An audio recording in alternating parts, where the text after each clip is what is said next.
Hello दोस्तों, इस video में जीके जीएस साइंस एवं करेंट अफेयर्स का टेस्ट सीरीज सेकेंड देखने वाले हैं। यह वीडियो सभी कॉम्पिटिटिव एग्जाम्स के लिए अति महत्वपूर्ण रहने वाला है, तो आप लोग लास्ट तक जरूर बने रहिएगा। तो चलिए देखते हैं क्वेश्चन नंबर फर्स्ट से। क्वेश्चन नंबर फर्स्ट है कि खानवा का युद्ध जो है खालिस्तान और राणा सांगा के बीच लड़ा गया था। तो देखिए, खानवा का युद्ध जो है ये बाबर और राणा सांगा के बीच लड़ा गया था। तो इसका सी ऑप्शन क्या होगा? राइट होगा। याद रखना है, खानवा का युद्ध बाबर और राणा सांगा के बीच लड़ा गया था। खानवा का युद्ध जो है ये 17 मार्च, खानवा का युद्ध 17 मार्च 1527 17 मार्च 1527 ईस्वी में हुआ था। खानवा के युद्ध में बाबर विजय प्राप्त कर भारत में मुगल वंश को जो है स्थापित स्थिरता प्रदान किया। ठीक है, और बाबर ने जो है 4 युद्ध लड़ा था। एक तो पानीपत का प्रथम युद्ध 21 अप्रैल 1526 को बाबर और इब्राहिम लोदी के बीच जो है लड़ा गया था। खानवा का युद्ध जो है बाबर और राणा सांगा के बीच मध्य लड़ा गया था। वहीं चंदेरी का युद्ध 29 जनवरी 1528 को मेदिनी राय और बाबर के बीच जो है हुआ था। और घाघरा का युद्ध जो है ये 6 मई 1529 को मोहम्मद लोदी एवं बाबर के बीच हुआ था। देखिए, बाबर जो है चारों युद्ध में विजय रहा था। और बाबर की मृत्यु की यदि बात करें तो मृत्यु हुआ था 26 दिसंबर 1530 ईस्वी में। ठीक है, 1530 को। अब चलिए देखते हैं क्वेश्चन नंबर सेकंड है कि औरंगजेब ने खालिस्तान की अवधि के दौरान मुगल साम्राज्य पर शासन किया। तो दो का जो राइट आंसर होगा ये होगा सी ऑप्शन। क्या होगा? C option. यानी 1658 से 1707 ईस्वी की अवधि के दौरान मुगल साम्राज्य पर शासन किया।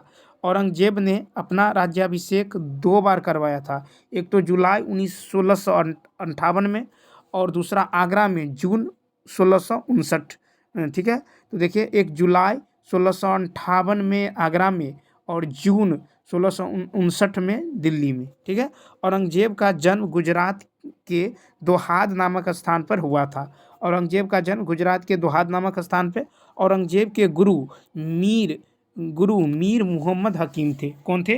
मीर मोहम्मद हकीम। अब देखिए कि औरंगजेब के शासन का आधार कुरान और मुस्लिम कानून को बनाया गया था। औरंगजेब ने ही सिक्कों पर जो है सो कलमा खुदवाना, ठीक है, कौमा नवरोज का त्यौहार मनाना, ठीक है, झरोखा दर्शन, गाना बजाना, ठीक है, तुलादान, भांग की खेती आदि पर प्रतिबंध लगाया था। ठीक है, अब चलिए देखेंगे कि मुगल वंश के शासक का जो शासन काल था ये क्रम था बाबर का। ठीक है, बाबर, उसके बाद बाबर का जो देखें तो बाबर जो है ये जो है 1526 से 1530 तक जो है रहा। फिर इसका कार्यकाल हुमायूं का जो है, उसके बाद है हुमायूं जो है 1530 से 1540 तक। ठीक है, बाबर के बाद हुमायूं के बाद था पुनः जो है हुमायूं जो है, उसके बाद पुनः जो है 1555 से 1556 तक हुमायूं आया। फिर अकबर आया 1556 से 1605 तक। फिर जहांगीर आया 1605 से 1627 तक। फिर शाहजहां 1628 से 1658 तक। और लास्ट में औरंगजेब 1658 से 1707 तक। अब चलिए देखते हैं क्वेश्चन नंबर 3।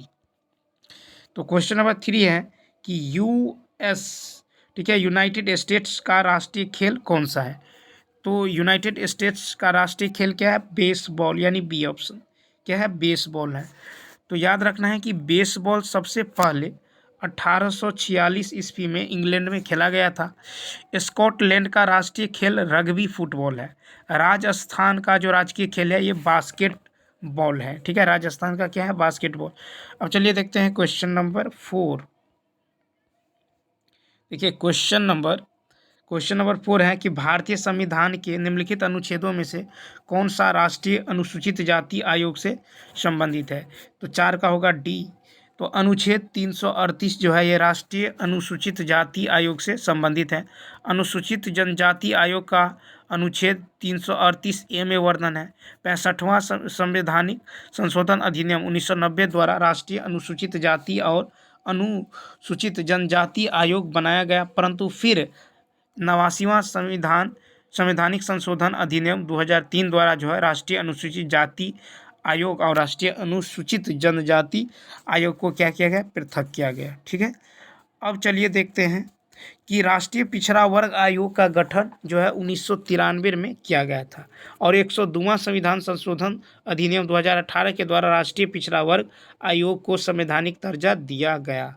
ठीक है, वहीं अनुच्छेद 338 बी के अंतर्गत राष्ट्रीय पिछड़ा वर्ग आयोग का प्रावधान किया गया है।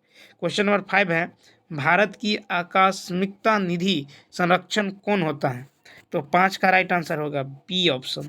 तो भारत की जो आकस्मिकता निधि का संरक्षक है ये राष्ट्रपति होता है। अनुच्छेद 268 के अनुसार सांसद को आकस्मिकता निधि स्थापित करने की शक्ति का प्रावधान है। ठीक है, अब चलिए क्वेश्चन नंबर देखते हैं 6।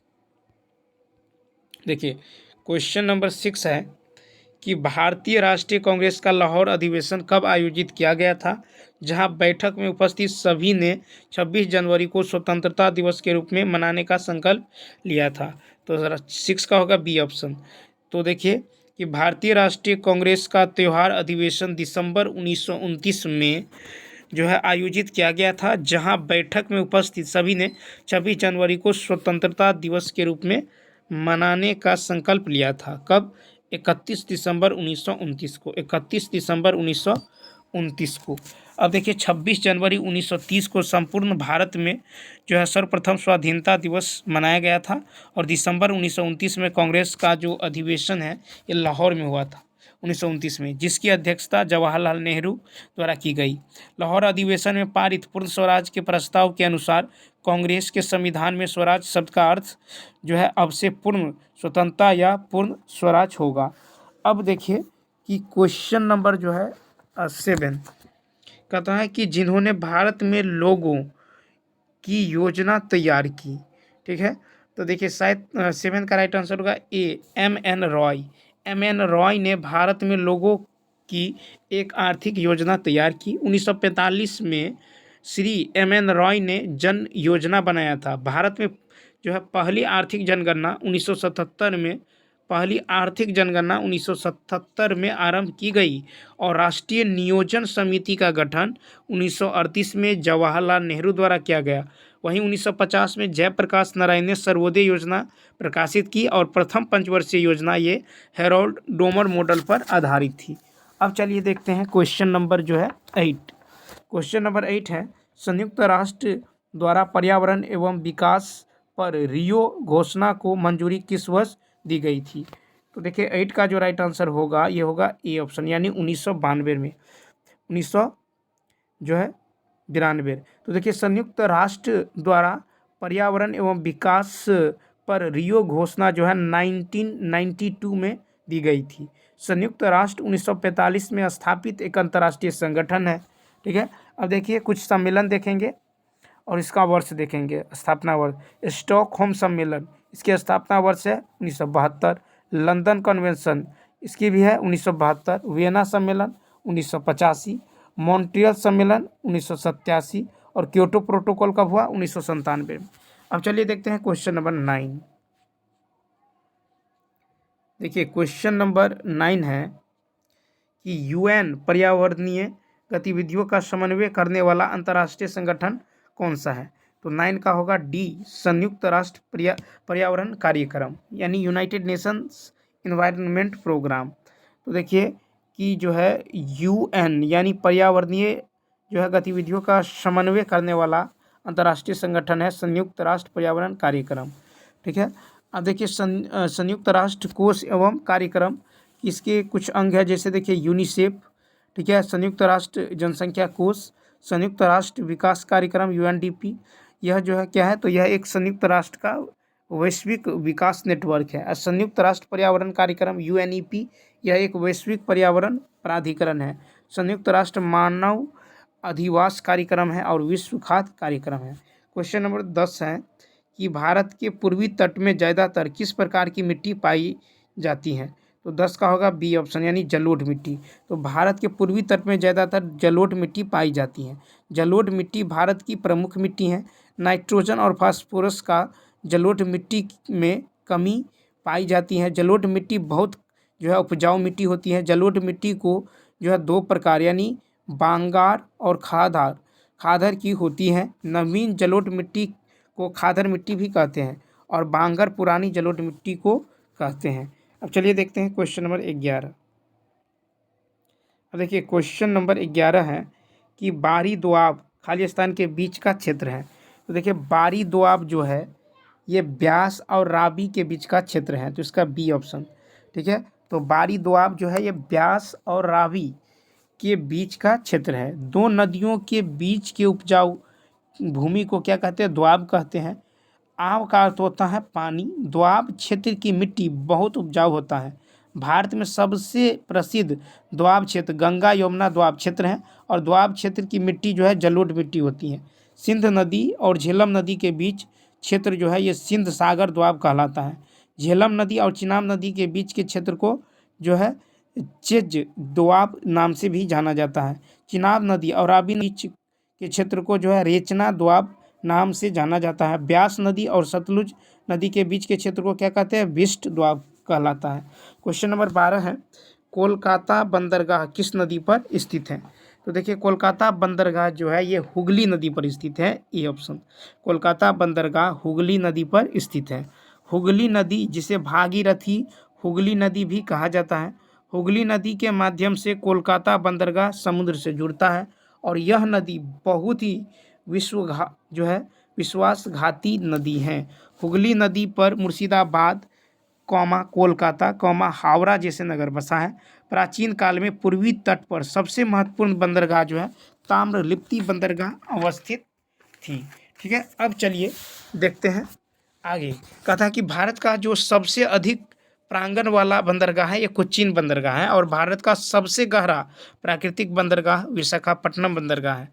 भारत का ज्वारीय बंदरगाह ये कांडला है। ठीक है, अब चलिए देखते हैं क्वेश्चन नंबर 13। अब देखिए क्वेश्चन नंबर 13 है कि इनमें से कौन सा भारतीय राज्य शीर्ष यानी 5 जो है आच्छादित प्रदेशों में शामिल नहीं है। यानी 5 जो है आच्छादित प्रदेशों में शामिल नहीं है। तो 13 का राइट आंसर होगा डी यानी पंजाब। पंजाब जो है भारतीय राज्य शीर्ष 5 आच्छादित प्रदेशों में शामिल नहीं है। ठीक है, सर्वाधिक वनावरण प्रतिशत वाले जो राज्य है ये निम्न है। जैसे देखिए मिजोरम, क्या है? मिजोरम जो है मिजोरम यहाँ पे है 84.33%। ठीक है, उसके बाद है अरुणाचल प्रदेश। ठीक है, उसके बाद है मेघालय, अरुणाचल प्रदेश और मेघालय। उसके बाद है मणिपुर। ठीक है, क्या है? मणिपुर। और उसके बाद है नागालैंड, क्या है? नागालैंड।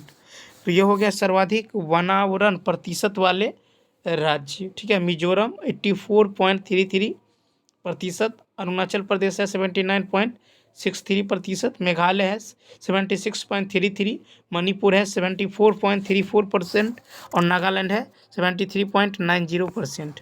अब देखिए सर्वाधिक वन क्षेत्रफल वाले राज्य, तो सर्वाधिक वन क्षेत्रफल वाले राज्य में आ जाता है मध्य प्रदेश। ठीक है, मध्य प्रदेश यानी 77,482 वर्ग किलोमीटर। उसके बाद आता है अरुणाचल प्रदेश। ठीक है, छत्तीसगढ़। उसके बाद आता है उड़ीसा और उसके बाद क्या आता है? महाराष्ट्र। ठीक है, अब चलिए देखते हैं क्वेश्चन नंबर 14 है कि सिंध और गंगा नदी प्रणालियों के बीच जल विभाजन पर कौन सा शहर स्थित है? 14 का होगा ए यानी अम्बाला। तो सिंध और गंगा नदी प्रणालियों के बीच जल विभाजन पर अम्बाला शहर स्थित है। अब देखिए सिंधु नदी जो है ये तिब्बत के मानसरोवर झील के निकट बोखरचू हिमानी से निकलती है। सिंधु नदी में मीठन कोट के पास जो है झेलम चिनाब रावी ब्यास और सतलुज नदियाँ मिलती हैं। गंगा नदी गंगोत्री हिमनद से भागीरथी के नाम से निकलती हैं। ठीक है, भागीरथी और अलकनंदा की धाराएं सम्मिलित रूप से देवप्रयाग के बाद गंगा के नाम से जानी जाती हैं। ठीक है, अब चलिए देखते हैं 15। क्वेश्चन नंबर 15 है कि निम्नलिखित में से कौन सा त्यौहार असम में मनाया जाता है? अब देखिए असम में मनाया जाता है रोंगकर। ठीक है, तो रोंग का त्यौहार जो है ये असम में मनाया जाता है। नोंगक्रेम त्यौहार ये मेघालय में मनाया जाता है। चिरोभा त्यौहार मणिपुर में मनाया जाता है। रोंगकर त्यौहार फसल कटाई पर गांव के कल्याण और समृद्धि के लिए मनाया जाता है। ठीक है, मनाया जाता है। अब चलिए देखते हैं क्वेश्चन नंबर नेक्स्ट। अब नेक्स्ट है कि उस विकल्प का चयन कीजिए जिसका तीसरे पद का सही संबंध दूसरे पद पहले। ये तो रीजनिंग है, ठीक है, क्या है, तो ये रीजनिंग है। अब चलिए देखते हैं। खैर देखिए, इसका भी जो आंसर यदि देखें तो 16 का क्या होगा, डी होगा। ठीक है, क्या होगा, डी। तो देखिए, जिस प्रकार रेडियो के माध्यम से आवाज़ सुन सकते हैं, ठीक उसी प्रकार टेलीविज़न के माध्यम से चित्र देख सकते हैं। ठीक है, तो रेडियो आवाज़, टेलीविज़न चित्र, इसका डी ऑप्शन। देखिए, अब नेक्स्ट क्वेश्चन है कि उस विकल्प का चयन करें जो बाकी, देखिए रीजनिंग हो गया, ठीक है, बाकी से अलग है। तो चलिए अब देखते हैं, लेकिन चलिए इसका भी आंसर दे देते हैं। इसका जो आंसर होगा ये होगा सी ऑप्शन, यानी सोना। देखिए, सोना को छोड़कर अन्य सभी जो है ताश के पत्ते के प्रकार हैं, अतः सोना जो है अन्य सभी से क्या है, अलग है। अब चलिए हम देखेंगे, इसमें सिर्फ यहाँ पे रीजनिंग छोड़ेंगे, आगे चलिए देखते हैं क्वेश्चन नंबर। देखते हैं कहाँ से जो है जीके स्टार्ट होता है। देखिए, ये भी जो है यहाँ से, देखिए यानी 41 से स्टार्ट होता है। ठीक है, 41 से। तो आप देखेंगे 41 से। देखिए, कहता है कि निम्नलिखित में से कौन से विलयन में विद्युत का चालन नहीं होता है।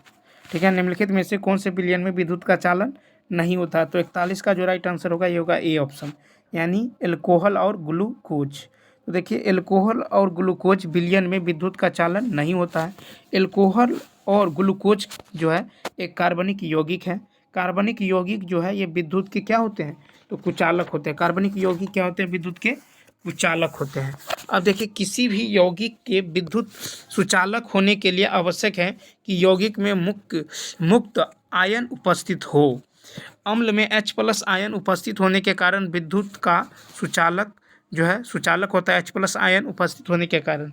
और वहीं OH- क्षार में OH- आयन उपस्थित होने के कारण विद्युत का सुचालक होता है। ठीक है, जब कोई परमाणु इलेक्ट्रॉन त्यागता है तो वह धनात्मक आयन बनाता है। ठीक है, जब कोई परमाणु इलेक्ट्रॉन ग्रहण करता है तो वह ऋणात्मक आयन बनाता है। क्वेश्चन नंबर नेक्स्ट है, सौर स्पेक्ट्रम में बैंगनी रंग से लाल रंग की ओर, तो इस यानी ये ऑप्शन, यानी विचलन घटता है। तो देखिए, सौर स्पेक्ट्रम में बैंगनी रंग से लाल रंग की ओर विचलन घटता है और अपवर्तनांक भी घटता है। तो सौर स्पेक्ट्रम में बैंगनी रंग से लाल रंग की ओर विचलन घटता है और अपवर्तनांक क्या होता है, तो घटता है।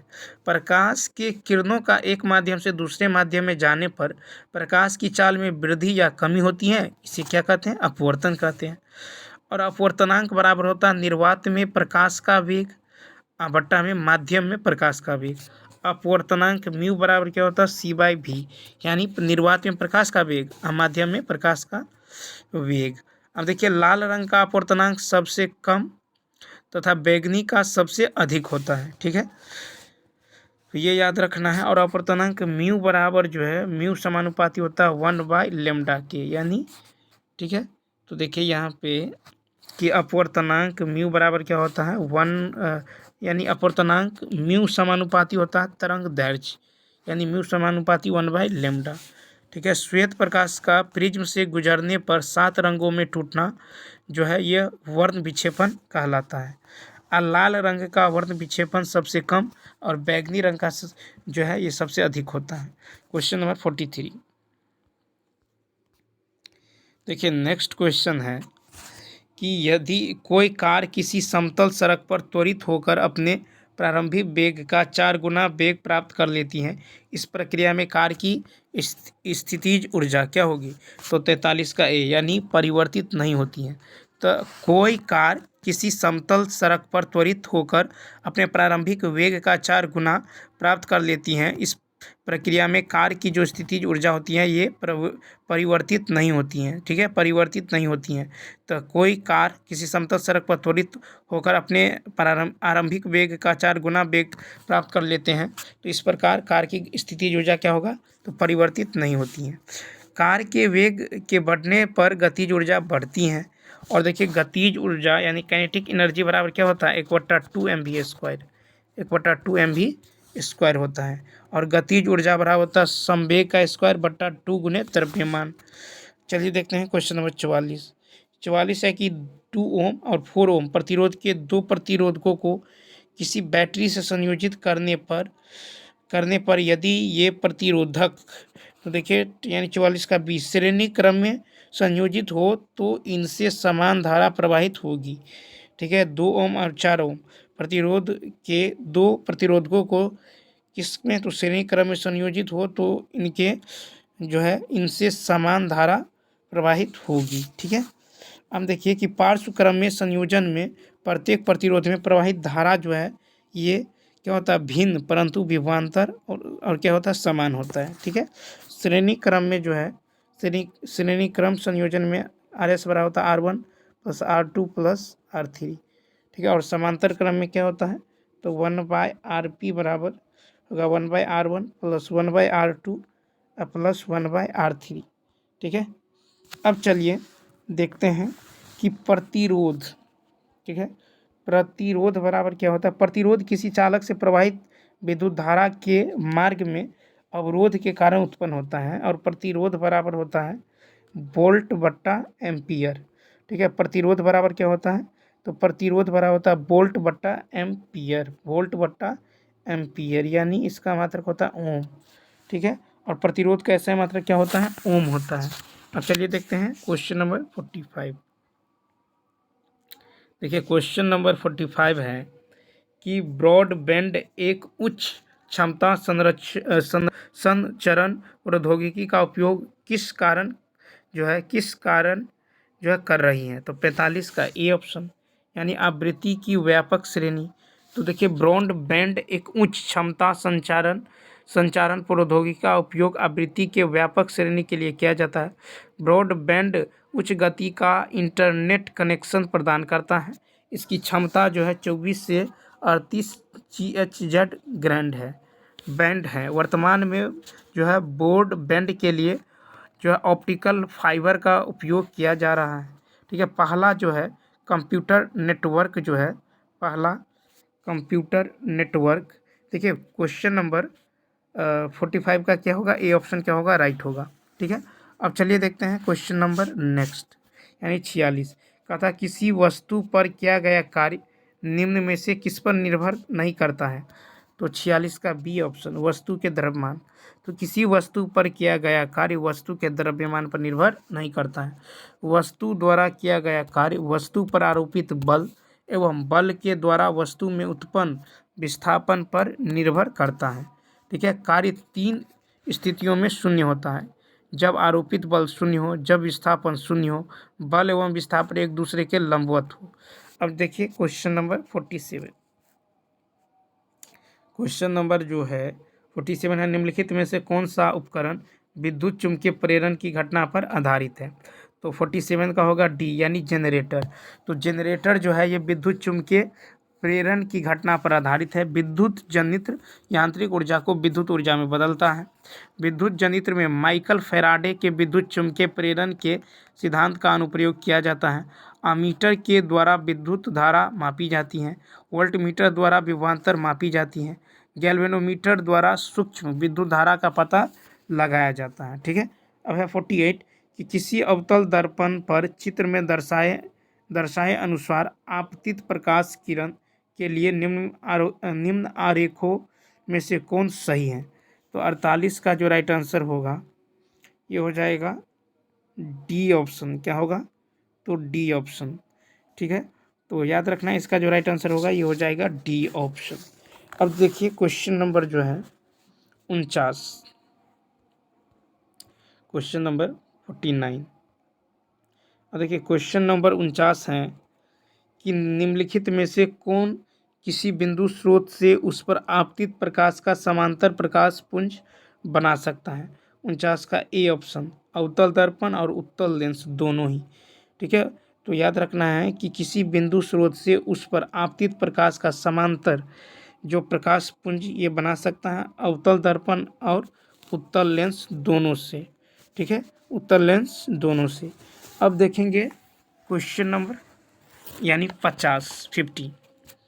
तो देखिए 50 है कि 0.23 ग्राम सोडियम को जल से अभिकृत करने पर मुक्त हाइड्रोजन का आयतन होगा, और सोडियम कितना है 23 ग्राम।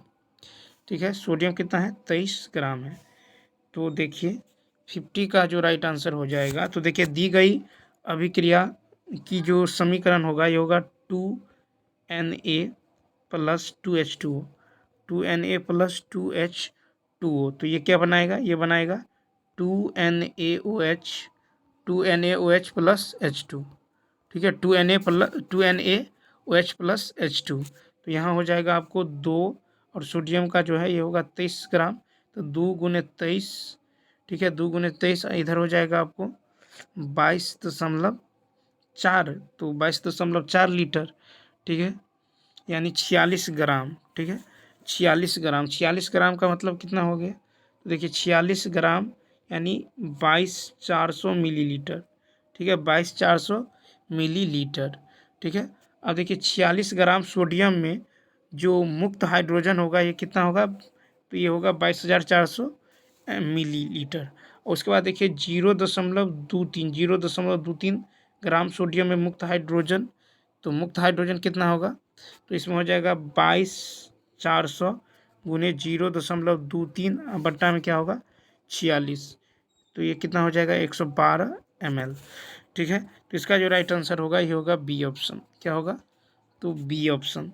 नेक्स्ट है कि कौन सी मिट्टी हिमालय की 3 महत्वपूर्ण नदी प्रणालियों गंगा, सिंधु तथा ब्रह्मपुत्र के मिट्टी जमाव के कारण बनती है। तो 51 का राइट आंसर होगा सी, यानी जलोढ़ मिट्टी। तो जलोढ़ मिट्टी हिमालय की 3 महत्वपूर्ण नदी प्रणालियों गंगा, सिंधु तथा ब्रह्मपुत्र के मिट्टी जमाव के कारण बनती है।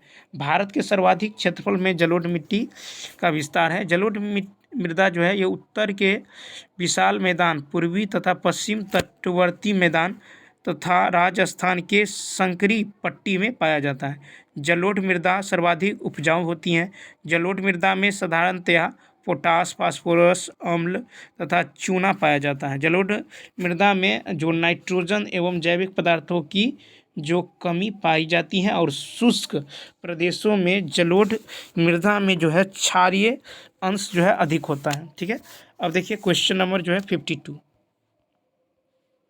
देखिए क्वेश्चन नंबर 52 है कि निम्नलिखित में से किस योजना का संबंध वित्त मंत्रालय से नहीं है। तो 52 का होगा बी ऑप्शन, यानी प्रधानमंत्री कौशल विकास योजना का संबंध वित्त मंत्रालय से नहीं है। तो प्रधानमंत्री कौशल विकास योजना की शुरुआत जो है 15 जुलाई 2015 को हुआ। कौशल विकास और उद्यमिता मंत्रालय के अंतर्गत प्रधानमंत्री कौशल विकास योजना को चालू किया था। ठीक है, उसके बाद देखिए कि इसका उद्देश्य युवाओं को मुक्त लघु अवधि का कौशल प्रशिक्षण प्रदान करना एवं मौद्रिक पुरस्कार के माध्यम से कौशल विकास को प्रोत्साहित करना है। प्रधानमंत्री सुरक्षा बीमा योजना भारत सरकार द्वारा जो है ये समर्थित दुर्घटना बीमा योजना है। यहीं इसका आरंभ जो है भारत के प्रधानमंत्री नरेंद्र मोदी ने 9 मई 2015 को कलकत्ता में किए थे। अब क्वेश्चन नंबर 53 है, क्वेश्चन नंबर 53 है कि भारत के संविधान के निम्नलिखित में किस अनुच्छेद में संसद के दोनों सदनों की संयुक्त बैठक का प्रावधान किया गया है। तो 53 का राइट आंसर होगा ए ऑप्शन, यानी अनुच्छेद 108। तो अनुच्छेद 108 में संसद के दोनों सदनों की संयुक्त बैठक का प्रावधान किया गया है। राष्ट्रपति दोनों सदनों की संयुक्त बैठक बुलाता है। संयुक्त बैठक साधारण विधेयक या वित्त विधेयक के मामलों में ही आहूत की जा सकती है। संयुक्त बैठक धन विधेयक या संविधान संशोधन विधेयक के संदर्भ में आहूत नहीं की जा सकती। और संयुक्त बैठक की अध्यक्षता लोकसभा का अध्यक्ष करता है और अध्यक्ष की अनुपस्थिति में उपाध्यक्ष करता है। अब चलिए देखते हैं क्वेश्चन नंबर 54। देखिए क्वेश्चन नंबर 54 है कि भारत में वस्तु एवं सेवा कर यानी जीएसटी की सर्वोच्च दर कितनी है। तो इसका राइट आंसर जो होगा ये होगा बी ऑप्शन 28%। तो भारत में वस्तु एवं सेवा कर की सर्वोच्च दर 28% है। भारत में वस्तु एवं सेवा कर की न्यूनतम दर जो है ये 0% है। ठीक है, भारत में वस्तु एवं सेवा कर यानी जीएसटी जो है ये 1 जुलाई 2017 को लागू की गई। ठीक है, भारत में वस्तु एवं सेवा कर जीएसटी 1 जुलाई 2017 को लागू की गई। भारत में वस्तु एवं सेवा कर यानी जीएसटी के दरों को 5 स्लैब में बांटा गया है। देखिए, जीएसटी दर होता है 0%, फिर 5%, 12%, 18% और 28%। तो जीएसटी दर होता है 0%, 5%, 12%, 18% और 28%। जीएसटी जो है यह एक अप्रत्यक्ष कर है। ठीक है, भारत में जीएसटी कनाडाई मॉडल पर आधारित है। अब चलिए देखते हैं 55। कहता है किसी राज्य का राज्यपाल किसके प्रसाद पर्यंत अपना पद धारण करता है।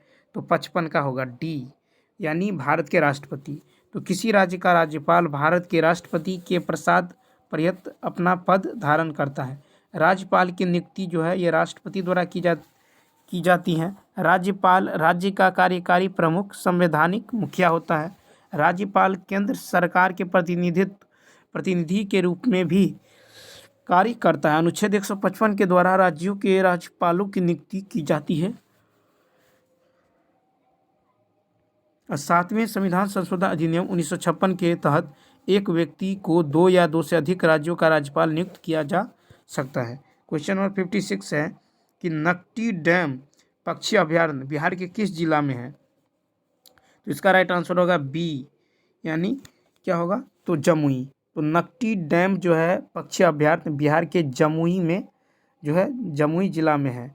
इस अभयारण्य की स्थापना 1987 ईस्वी में की गई थी। जमुई जिला में नागी डैम पक्षी अभयारण्य भी हैं। वन्य जीव संरक्षण अधिनियम 1972 की धारा 18 के अनुसार 25 फरवरी 1984 को पक्षी अभयारण्य घोषित किया गया था। अब चलिए देखते हैं क्वेश्चन नंबर 57। देखिए, क्वेश्चन नंबर 57 है बिहार विधानसभा के प्रथम उपाध्यक्ष कौन हुए थे। तो 57 का होगा बी, यानी श्री अब्दुल बारी। बिहार विधानसभा के प्रथम उपाध्यक्ष श्री अब्दुल बारी 1937 से 1939 ईस्वी में हुए थे। श्री देवशरण सिंह विधानसभा के द्वितीय उपाध्यक्ष हुए थे और श्री राम दयाल सिंह बिहार विधानसभा के प्रथम अध्यक्ष हुए थे।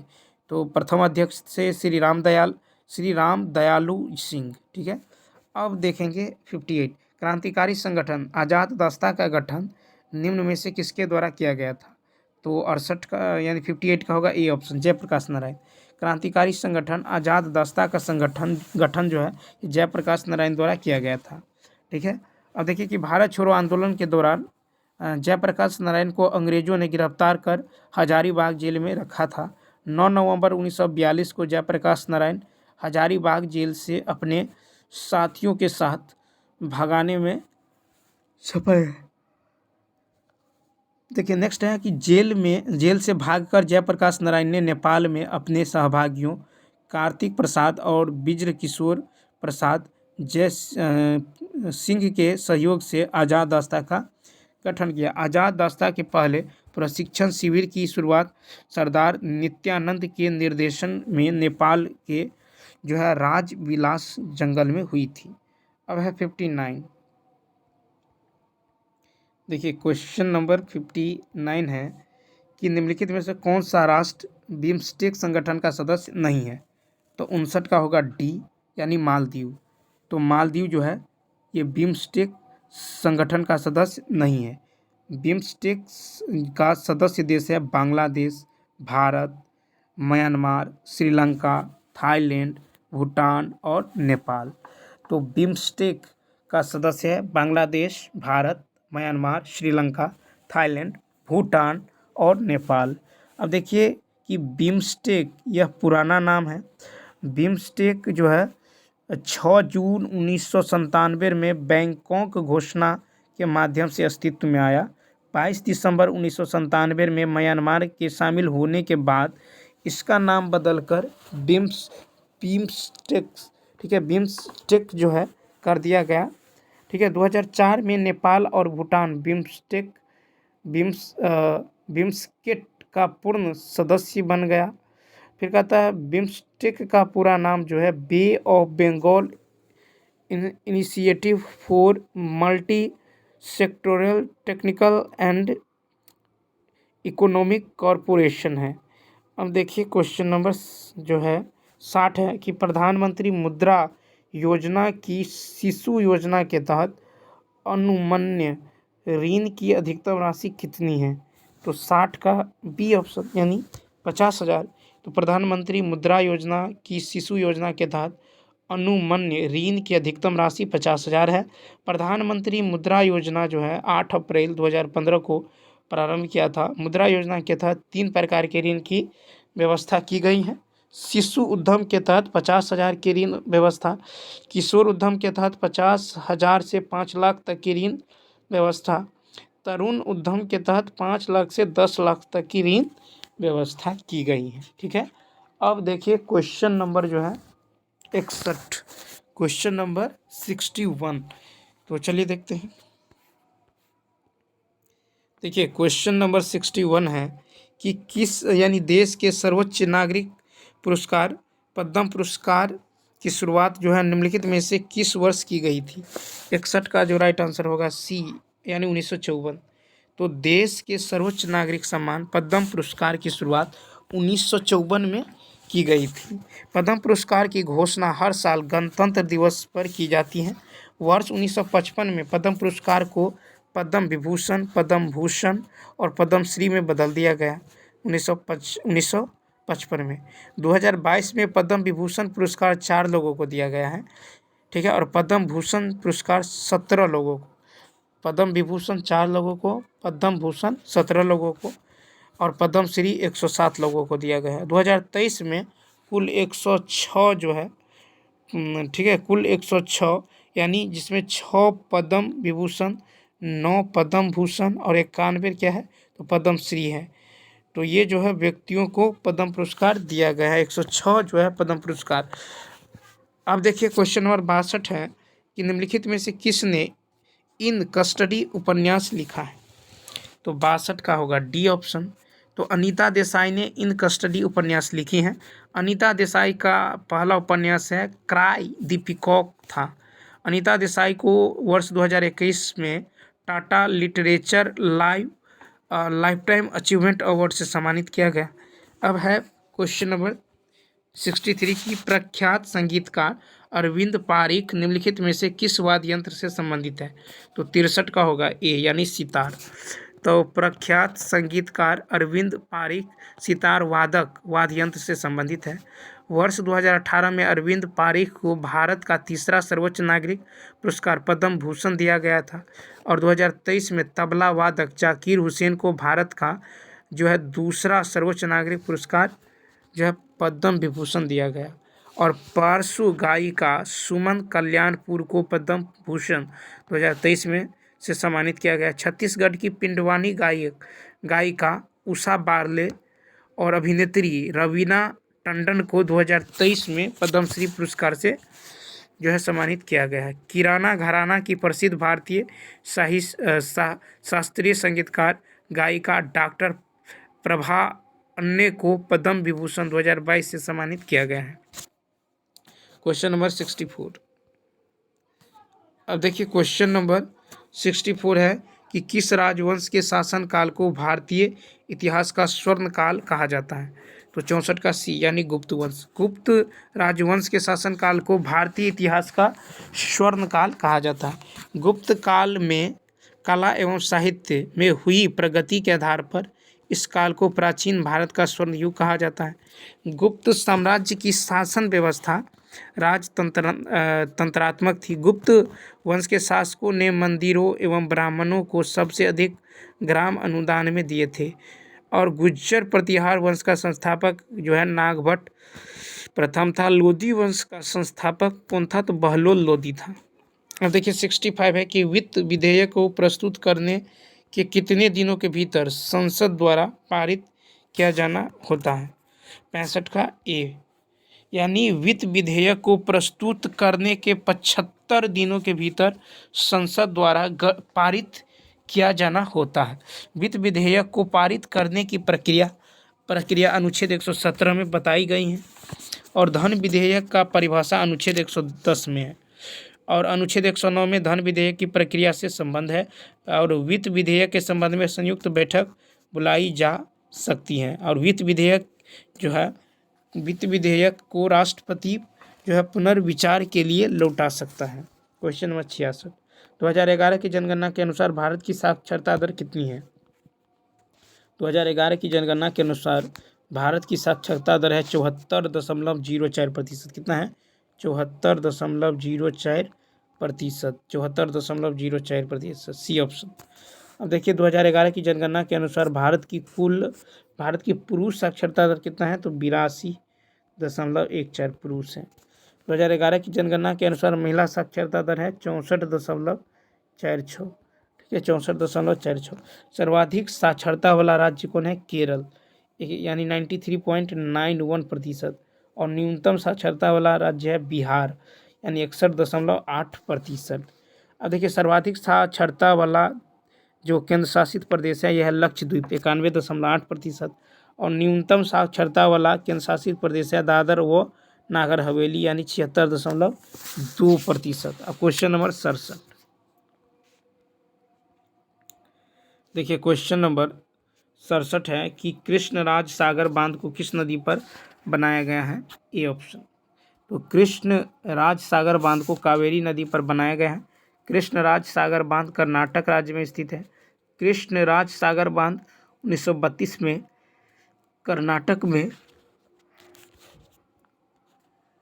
मैसूर और मांड्या जिलों के लिए कावेरी नदी पर बनाया गया था। इस बांध का नामकरण मैसूर के तत्कालीन शासक कृष्णराज वाडेयार चतुर्थ के नाम पर रखा गया। इस बांध की रचना सर एम विश्वेश्वरैया द्वारा की गई थी। इस बांध के पानी से प्रमुख लाभान्वित राज्य तमिलनाडु है। क्वेश्चन नंबर 68 है कि लाइफ ऑफ पाई नामक उपन्यास के लेखक कौन है? तो 68 का होगा डी ऑप्शन। तो देखिए लाइफ ऑफ पाई नामक उपन्यास की लेखिका यान मार्टेल है। लाइफ ऑफ पाई 2001 में प्रकाशित यान मार्टेल द्वारा कनाडाई साहसिक उपन्यास है। 69 है कि भारत की संप्रभुता, एकता और अखंडता को बनाए रखना और उसकी रक्षा करना खाली स्थान है। तो 69 का डी ऑप्शन, मौलिक कर्तव्य। तो भारत की संप्रभुता, एकता और अखंडता को बनाए रखना और उनकी रक्षा करना मौलिक कर्तव्य है। मौलिक कर्तव्य मूल संविधान का भाग नहीं था। इन्हें सरदार स्वर्ण सिंह समिति 1976 की सिफारिश पर 42वें संविधान संशोधन द्वारा जोड़ा गया है। मौलिक कर्तव्य पूर्ण सोवियत संघ के प्रावधान से ग्रहण किया गया है। वर्तमान में मौलिक कर्तव्यों की संख्या 11 है और मौलिक कर्तव्य का जो उल्लेख है ये संविधान के अनुच्छेद 51 क में किया गया है। और 86वां संविधान संशोधन 2002 के द्वारा 6 से 14 वर्ष की आयु के बच्चे को शिक्षा का अवसर प्रदान करना मौलिक कर्तव्य में जोड़ दिया गया है। ठीक है, अब क्वेश्चन नंबर देखेंगे 70। क्वेश्चन नंबर 70 है कि लॉर्ड चेम्सफोर्ड ने 1919 में जालियांवाला बाग की जो घटना की जांच के लिए किस समिति का गठन किया था? तो 70 का डी। तो देखिए कि लॉर्ड चेम्सफोर्ड ने 1919 में जालियांवाला लिए हंटर समिति का गठन किया गया था। 13 अप्रैल 1919 को अमृतसर के जालियांवाला बाग में एक विशाल जनसभा पर जनरल डायर ने गोली चलवा दी। ठीक है, अब देखिए कि रविंद्रनाथ टैगोर ने जालियांवाला बाग हत्याकांड के विरोध में अंग्रेजों द्वारा दी गई नाइटहुड की उपाधि वापस कर दी। दीनबंधु CF एंड्रूज ने इस हत्याकांड को जानबूझकर की हत्या कहा। शंकर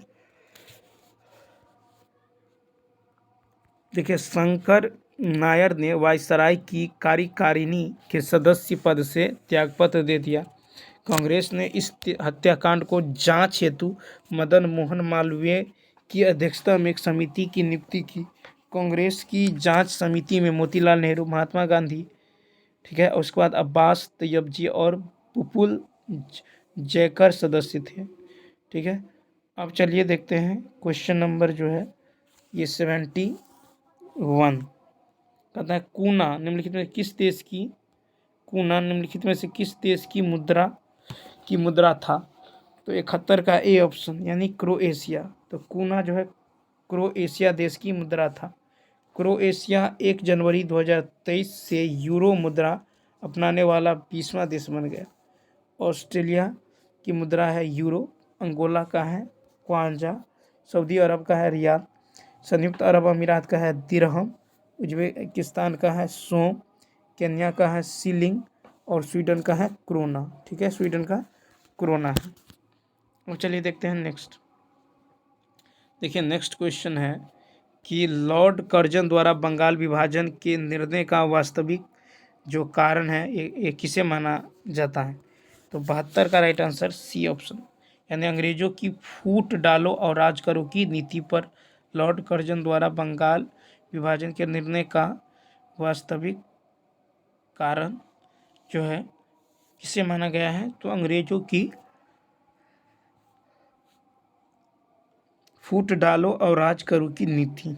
अब चलिए देखते हैं कि लॉर्ड कर्जन ने 19 जुलाई 1905 को बंगाल विभाजन की घोषणा की थी। 16 अक्टूबर 1905 को बंगाल विभाजन प्रभावी हो गया था। बंगाल विभाजन के बाद स्वदेशी आंदोलन शुरू हुआ था। बंगाल में ब्रिटेन की वस्तुओं के बहिष्कार का सुझाव सर्वप्रथम कृष्ण कुमार मित्र संजीवनी समाचार पत्र के माध्यम से दिया है। अब देखिए क्वेश्चन नंबर 73 है कि कौन सा जलडमरू मध्य रूस और संयुक्त राज्य अमेरिका के एक राज्य के बीच स्थित है। 73 का होगा डी, यानी बेरिंग जलडमरू मध्य। तो देखिए बेरिंग जलडमरू मध्य जो है ये रूस और संयुक्त राज्य अमेरिका के एक राज्य के बीच स्थित है। बेरिंग जल संधि जो है ये बेरिंग सागर और चुकची सागर को जोड़ती हैं। बेरिंग जल संधि अलास्का और रूस के बीच स्थित है। बेरिंग जल संधि से होकर अंतर्राष्ट्रीय तिथि रेखा गुजरती है। ठीक है, मैगलन जल संधि जो है प्रशांत महासागर और दक्षिण अटलांटिक महासागर को जोड़ती है। मैगलन जल संधि ये चिली देश में अवस्थित है और डोवर जल संधि जो है इंग्लिश चैनल एवं उत्तरी सागर को जोड़ती हैं।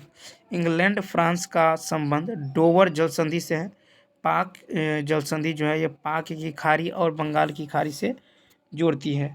और मक्का ससार जल संधि जावा सागर और सेली बीच सागर को जोड़ती है। और मक्का सार जल संधि इंडोनेशिया में स्थित है। अब चलिए देखते हैं क्वेश्चन नंबर 74।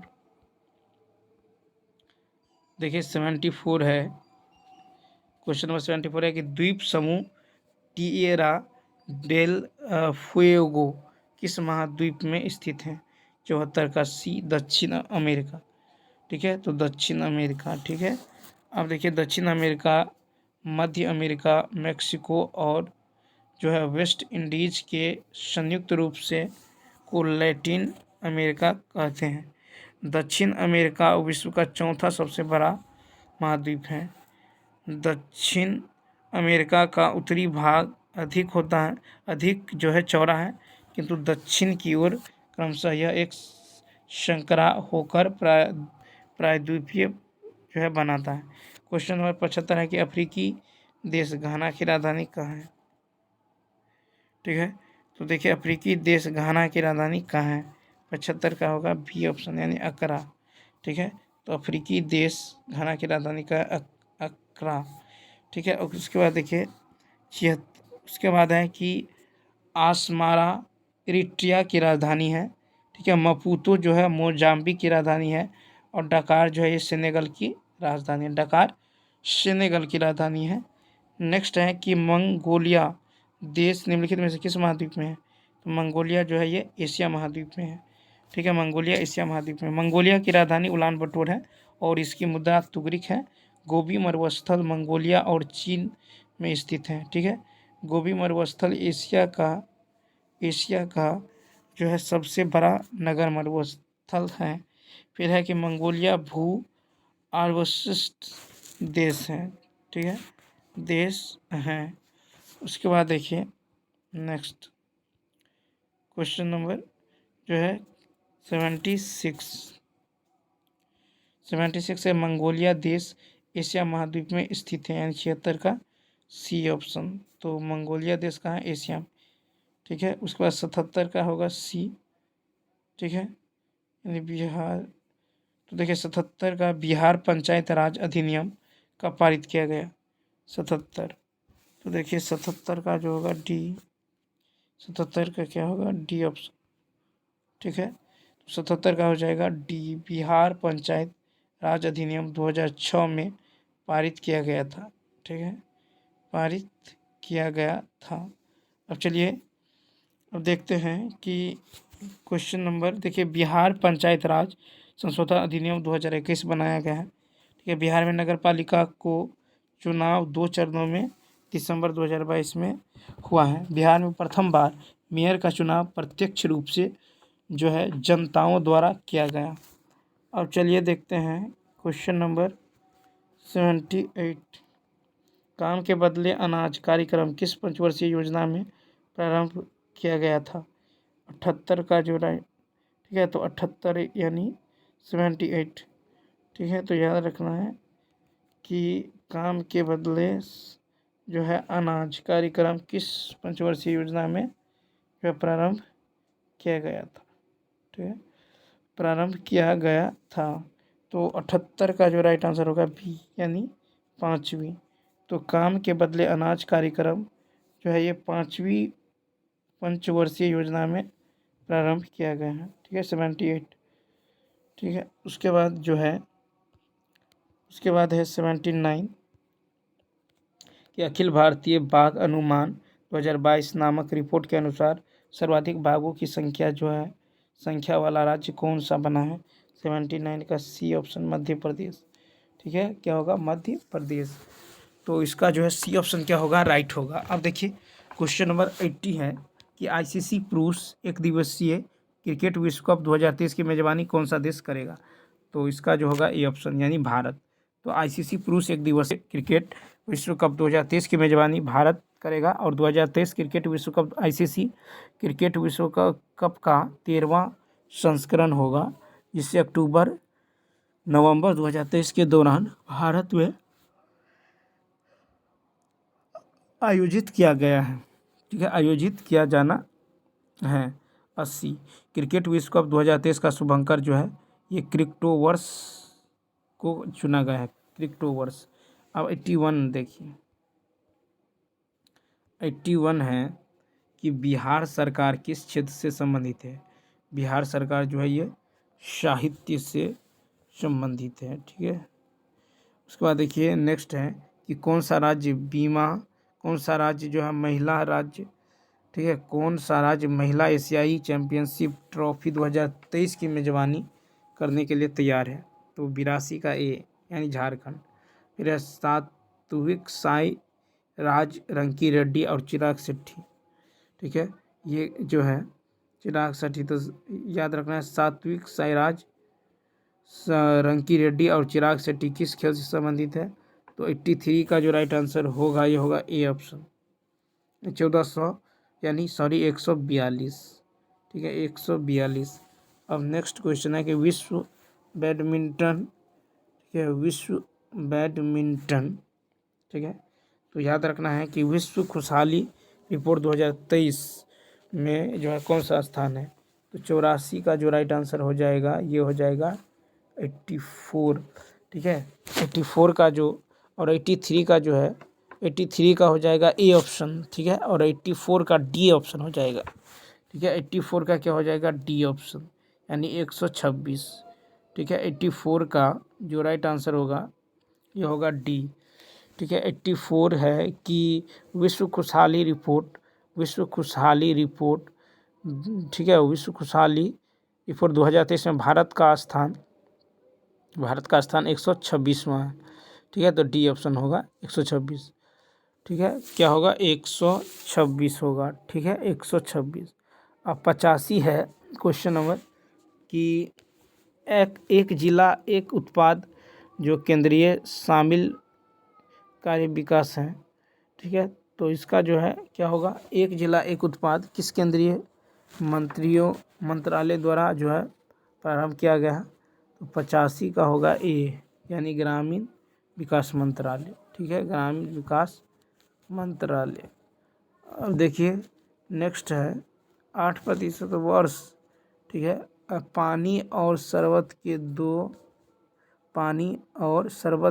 अलग अलग, अब देखिए पानी और शरबत के दो अलग अलग, पानी और शरबत के दो अलग अलग जो है, अब यहाँ पे देखिए कि पानी और शरबत के